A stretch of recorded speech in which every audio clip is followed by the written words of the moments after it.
Alô amigos, alô amigas da disciplina de ética geral da Unicef. Mais uma vez estamos aqui para conversar sobre nossa disciplina no afastamento, no isolamento social, fruto das circunstâncias, da necessidade de mantermos esse distanciamento para preservar as nossas vidas. É uma situação difícil, mas necessária. Hoje nós vamos discutir o texto de Santo Agostinho, A Defesa da Maldade, do livro Arqueologia da Ética, escrito por Carlos Roberto Aricó. E como sempre eu faço, eu procuro contextualizar o autor, o pensador, que nós vamos analisar a sua obra, o seu pensamento, especialmente o livro Civitas Dei, A Cidade de Deus. Bem, Agostinho, Aurelius Agostinus, ele nasceu na cidade de Tagaste, uma província romana da Numídia, que hoje corresponde ao território da Argélia.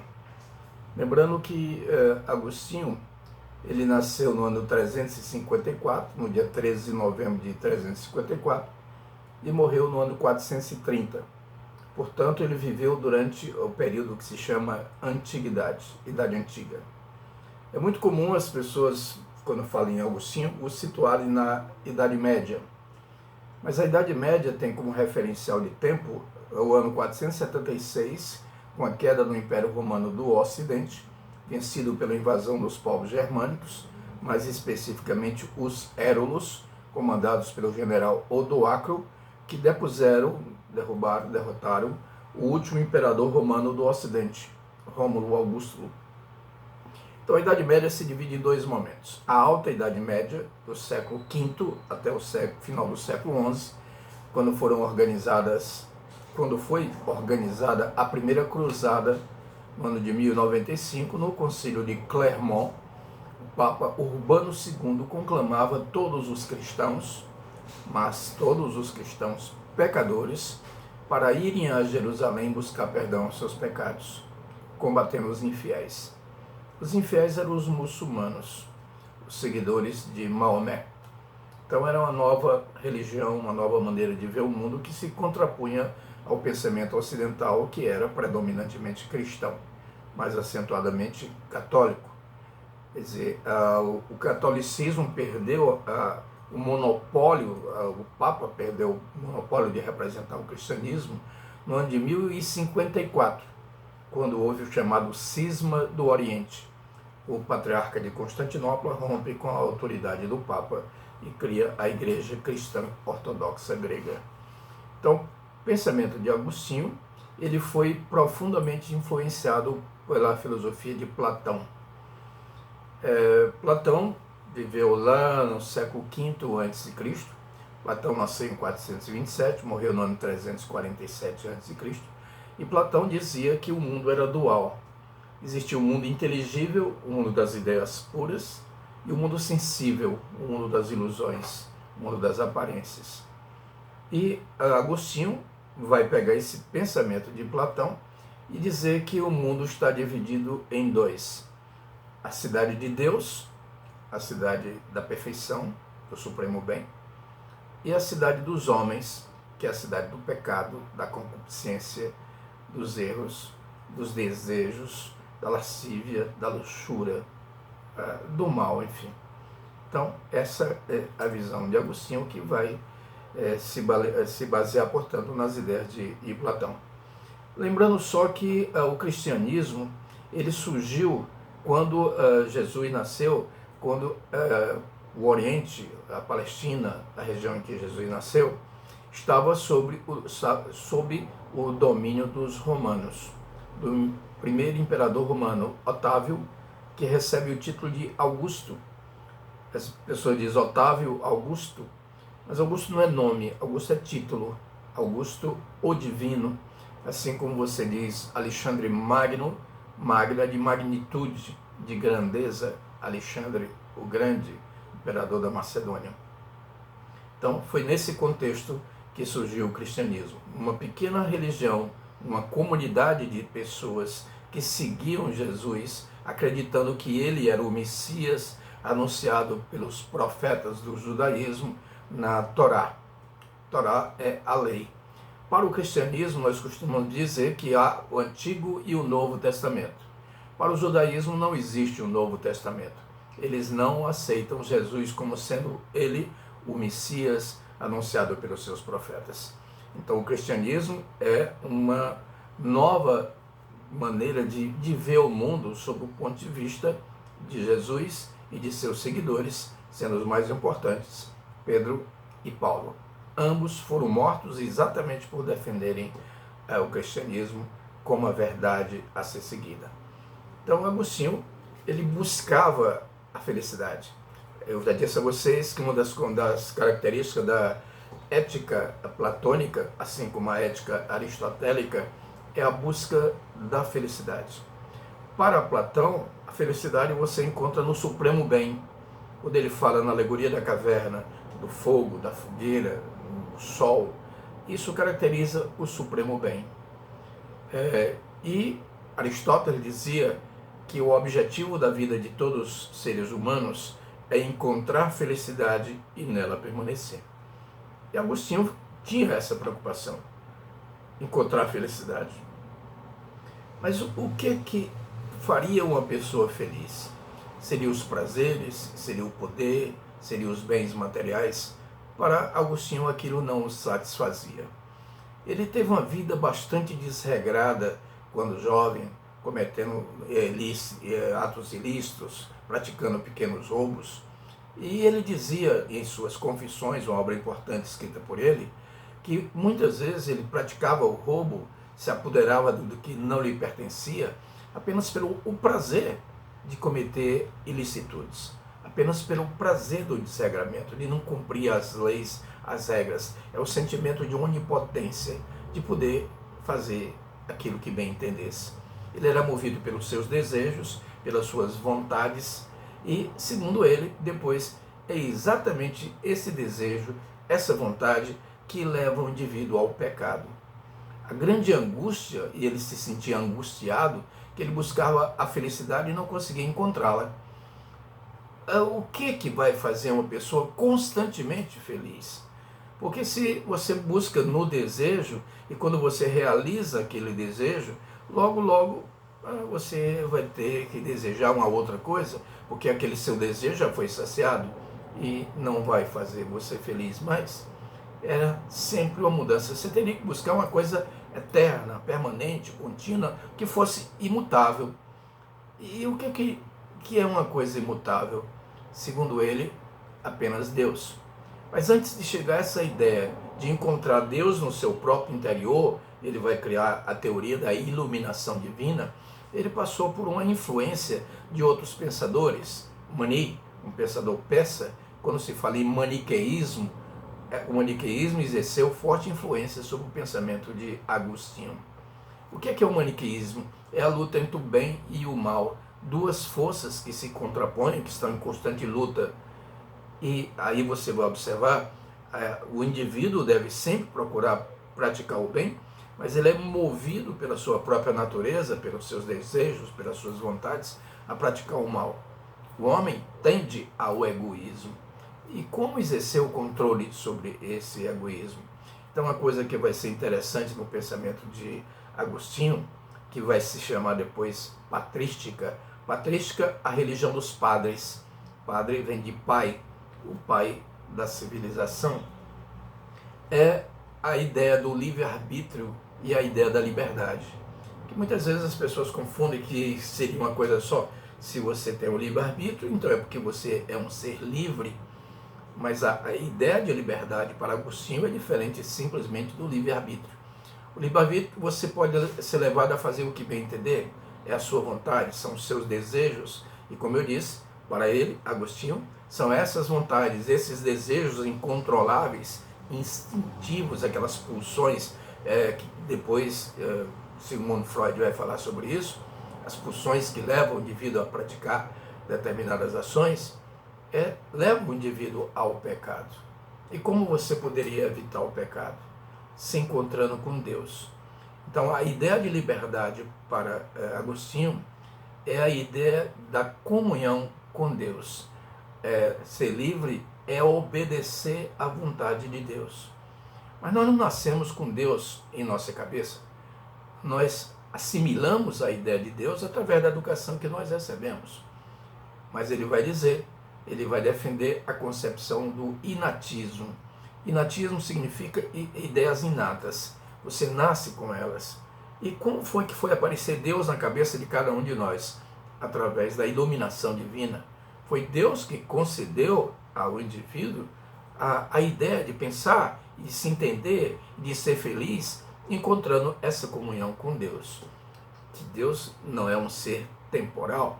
Vai ser interessante, depois nós vamos analisar a ideia de tempo defendida por Agostinho, que contraria o senso comum. Nós falamos que o tempo se divide em 3 elementos. Nós falamos no passado, nós falamos no presente e nós falamos no futuro. Então, para ele, isso não existe. O passado está apenas nas lembranças de fatos que já aconteceram, já na memória. O que existe é o presente das ações presentes. O passado, ele é o presente das ações já acontecidas e que não acontecerão mais. E o futuro seria o presente das ações que ainda iriam acontecer, que ainda viriam. Então, o futuro existe como expectativa, como espera. Nós não podemos falar no futuro, porque o futuro não existe, segundo ele, porque no momento que passa a existir já não é futuro, já é presente, é o presente das ideias futuras, da expectativa que possa vir a acontecer. Vamos trazer para os dias que nós estamos vivendo agora. Nós estamos angustiados, observando as pessoas morrendo, milhares e milhares de pessoas morrendo, já milhões sendo contaminadas. E a razão nos mostra que é muito provável que isto vai ainda se prolongar por algum tempo. Quanto tempo, não sabemos, mas é muito provável que se propague, é muito provável que milhares e milhares de outras pessoas ainda irão falecer. Isso é um drama. Aí você fica pensando, puxa, mas o que vai acontecer depois da morte? Para Agostinho, existe o corpo, que é a matéria, e é o corpo que nos leva ao pecado, e existe a alma. Como eu disse, o pensamento de Agostinho é influenciado pelo pensamento de Platão, que ele fala na tripartição da alma. A alma racional, a alma irascível e a alma concupiscente, competitiva, que leva o indivíduo ao pecado, os desejos, as vontades, as pulsões. Então deveria a racionalidade ter o domínio sobre esse lado apetitivo da alma concupiscente, da alma apetitiva. E onde é que estaria a alma racional? Na cabeça, no cérebro. E a alma irascível no peito. E a alma apetitiva ou concupiscente no baixo ventre. Então, segundo ele, o indivíduo se divide dessa maneira: o corpo, a matéria, os aspectos sensíveis, os desejos, os nossos sentidos que nos levam ao pecado. Ora, a visão de pecado é a visão de romper com os ensinamentos de Deus. Mas aí entra outro aspecto na busca da verdade, na busca do conhecimento verdadeiro, na busca da felicidade, sobre a visão de Agostinho. Ele dizia que existia a predestinação. Não adianta você querer ser um cidadão ético, ser uma pessoa correta, praticar o bem, respeitar o outro, agir em conformidade com a doutrina cristã ou com os mandamentos divinos. Para ele isso não é suficiente. É necessário que exista a graça divina. Somente tendo a graça divina, só Deus salva. Só Deus escolhe os seus eleitos. Então existem esses 2 elementos. É fundamental que você procure ser uma pessoa boa, ser um cidadão ético, ser uma pessoa correta, ser uma pessoa honesta, praticar o bem. Mas só isso não basta. Então essa ideia de predestinação, Deus escolhe os seus eleitos. Não é você que decide a sua salvação, é Deus quem escolhe. Evidentemente é uma forma de pensar, estabelecendo a predestinação. Ora, se um indivíduo só se salva e a salvação seria ir para o paraíso celestial, a mais absoluta e plena felicidade no paraíso celestial ao lado de Deus, se faz através da graça divina. É o elemento fundamental do pensamento de Agostinho. Veja que eu não uso a palavra Santo Agostinho, é porque eu sou um tanto exigente no significado das palavras. Ora, se Agostinho estava falando, estava agindo, estava se comunicando, estava interagindo com as pessoas, ele era um ser vivo. E as pessoas só se tornam santas por uma ação da igreja que vai canonizá-lo depois da morte. Então ele se torna santo depois, por decisão da Igreja Católica. Ele vai formar uma comunidade que vai seguir as suas ideias e vai formar a ordem agostiniana. Depois nós vamos falar na frente, nós vamos falar de um pensador religioso, doutor em teologia da Universidade de Wittenberg, na Alemanha, Martinho Lutero. Martinho Lutero era seguidor de Agostinho. Ele dizia: não se pode fazer barganha com Deus. Só Deus salva. Deus escolhe os seus eleitos. É a influência de Agostinho sobre o pensamento de Lutero. E Lutero estava falando sobre o quê? Sobre a venda de indulgências. Indulgências eram um benefício espiritual que libertava os indivíduos de seus pecados. Ora, são os pecados que levam o indivíduo para o inferno. Então, se ele for libertado de seus pecados, ele pode chegar ao céu. Lutero dizia que isso é um absurdo. Por quê? Porque você estava fazendo uso de bens materiais, dinheiro, para comprar a salvação. Deus escolhe os seus eleitos. Você vai observar também que o pensamento de Agostinho vai exercer influência sobre o calvinismo. Das doutrinas que surgiram com a reforma, a chamada reforma protestante, eu não gosto muito de usar a palavra protestante porque ela não é muito cronologicamente correta. A reforma teve início no dia 31 de outubro de 1517, quando Martinho Lutero publicou as suas 95 teses e as afixou na porta da igreja do castelo de Wittenberg, na Alemanha. Este é um fato histórico. Fato é um acontecimento marcante, mas a reforma não foi um fato histórico, foi um processo histórico. Ela vai acontecendo ao longo do tempo, vai se espalhando por diversos países, que vão rompendo com a autoridade da Igreja Católica e seguindo outras religiões, quase sempre vinculadas à autoridade do Estado. O que aconteceu na Inglaterra com o rei Henrique VIII da dinastia Tudor, que em 1534, pelo ato de supremacia, rompe com a autoridade da Igreja e se torna ele o chefe da Igreja Anglicana. É uma igreja cristã, mas não mais católica, não mais submetida à autoridade do Papa. Então, voltando a Agostinho, ele falava na predestinação.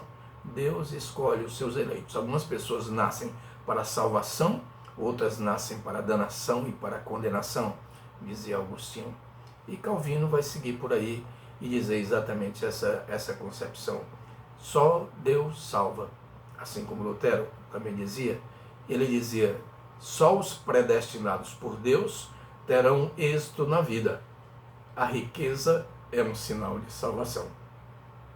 Veja que essa ideia de que a riqueza é um sinal de salvação, ela vai se ajustar aos interesses da burguesia, que é uma camada social em ascensão devido ao desenvolvimento do comércio. Então, nas regiões onde mais se desenvolvia o comércio, onde mais os comerciantes se enriqueciam, onde mais poderosos eles ficavam, era ali onde o calvinismo tinha mais adeptos. O que se quer mostrar com isso? Que a maneira de pensar se ajusta à maneira de viver. Então, o choque de ideias nada mais é do que um choque de interesses. Então, aí voltamos ao pensamento de Agostinho, observando a questão da maldade. Ele perguntava: se tudo é uma criação de Deus, se Deus é o Criador, e o Deus é a representação do supremo bem, Deus não é mutável, Deus não se transforma, por isso a ideia de tempo para ele. Deus é um ser imutável, e a felicidade você só encontraria fazendo a comunhão com Deus. Ou seja, você deixa de lado os bens materiais, você deixa de lado os desejos, e aí você observa também em relação a essa questão dos desejos, ele dizia que o ato sexual teria que ter necessariamente o objetivo de reprodução da espécie. Não se deveria praticar o ato sexual por luxúria, por lascívia, pelo desejo, que seria a manifestação do pecado. E se você peca, você está rompendo com a unidade de Deus. Aí voltamos ao livre-arbítrio. O livre-arbítrio é você decidir pelas suas vontades, pelos seus desejos, aquilo que você quer fazer, o que lhe impulsiona ao prazer, a sua satisfação pela realização de uma ação qualquer. E aí voltando que o livre-arbítrio é diferente de liberdade, a liberdade pressupõe a comunhão com Deus. Se Deus quer o bem da humanidade, se Deus quer a felicidade humana, e se você comunga com Deus, significa dizer que você estará sempre praticando o bem. Você jamais fará o mal, porque a sua ação será conduzida por Deus. Então, a concepção da patrística, a filosofia de Agostinho, ela foi influenciada pelo platonismo.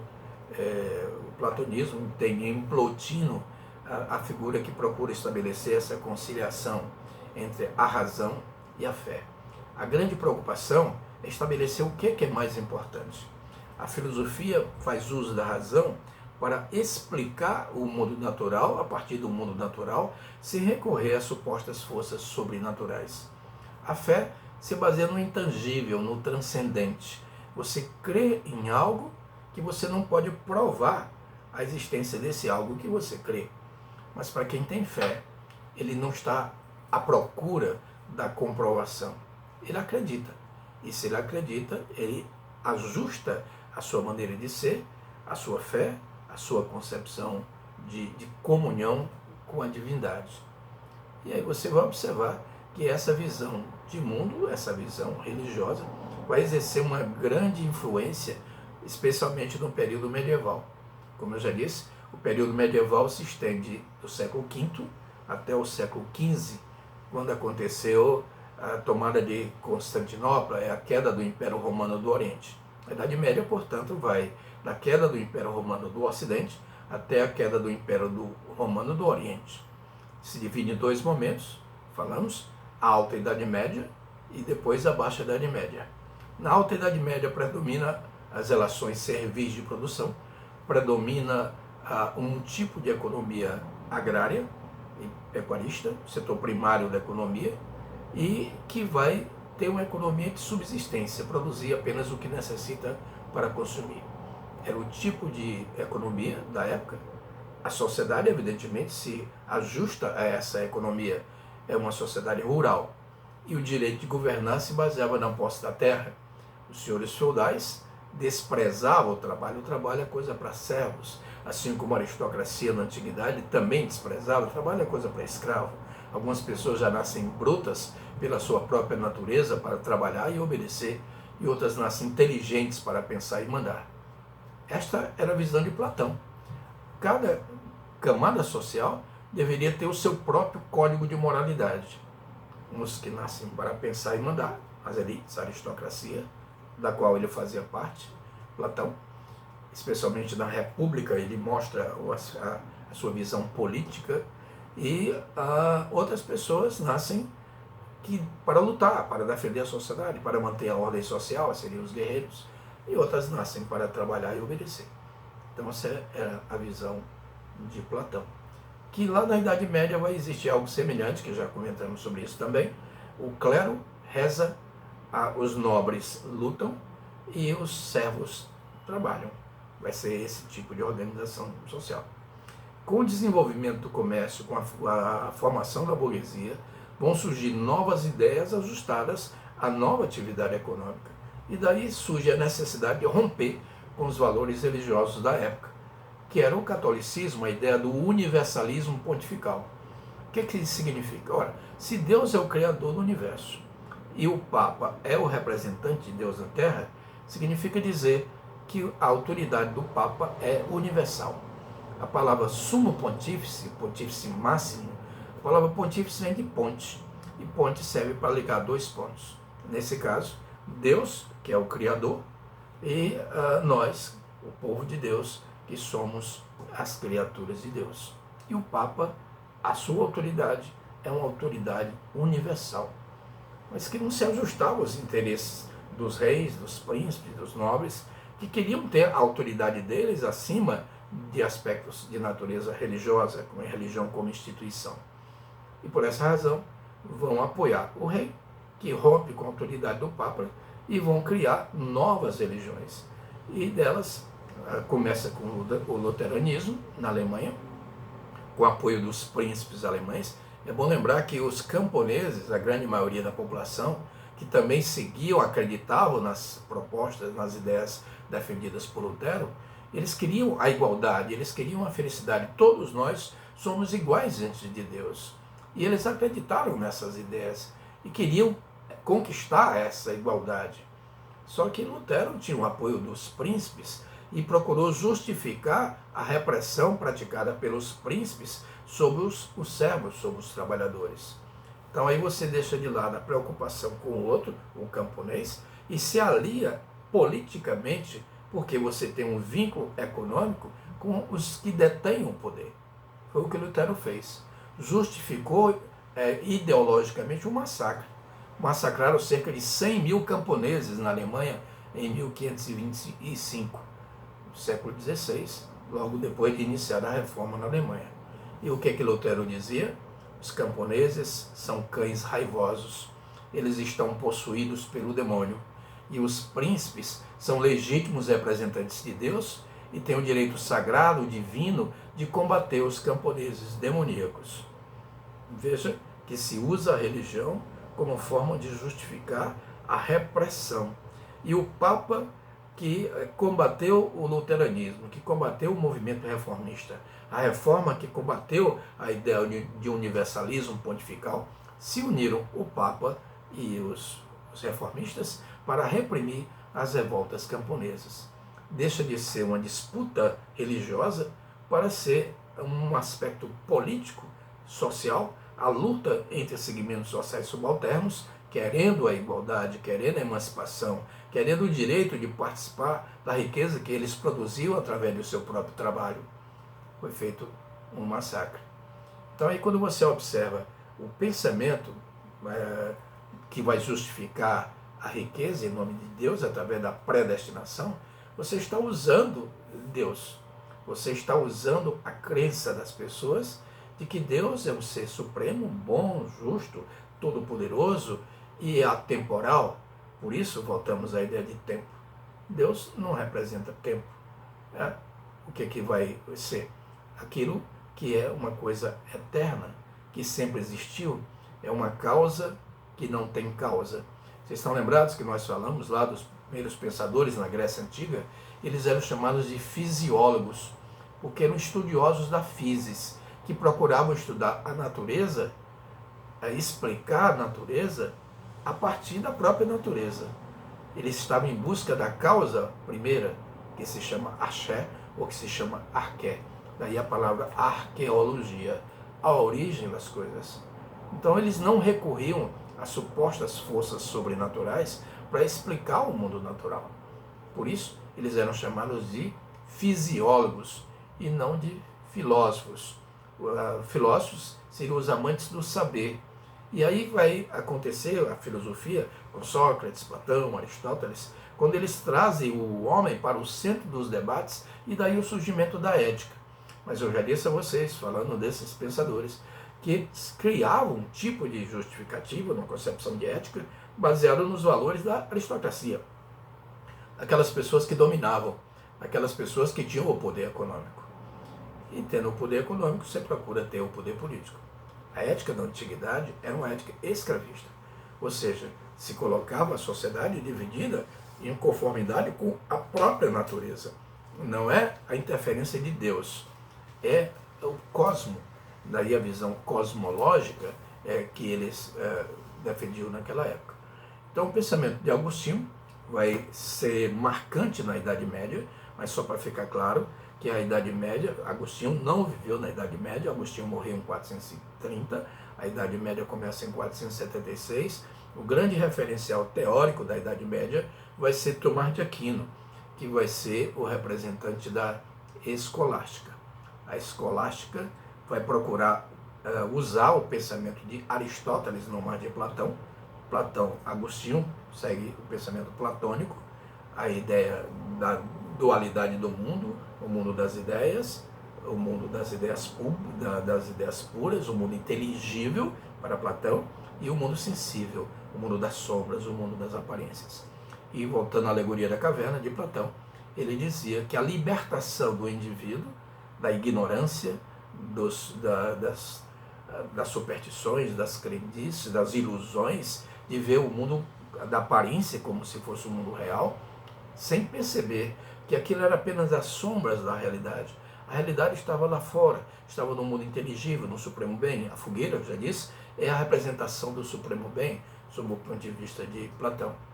Para Platão, a virtude não pode ser ensinada. Ela faz parte da natureza humana.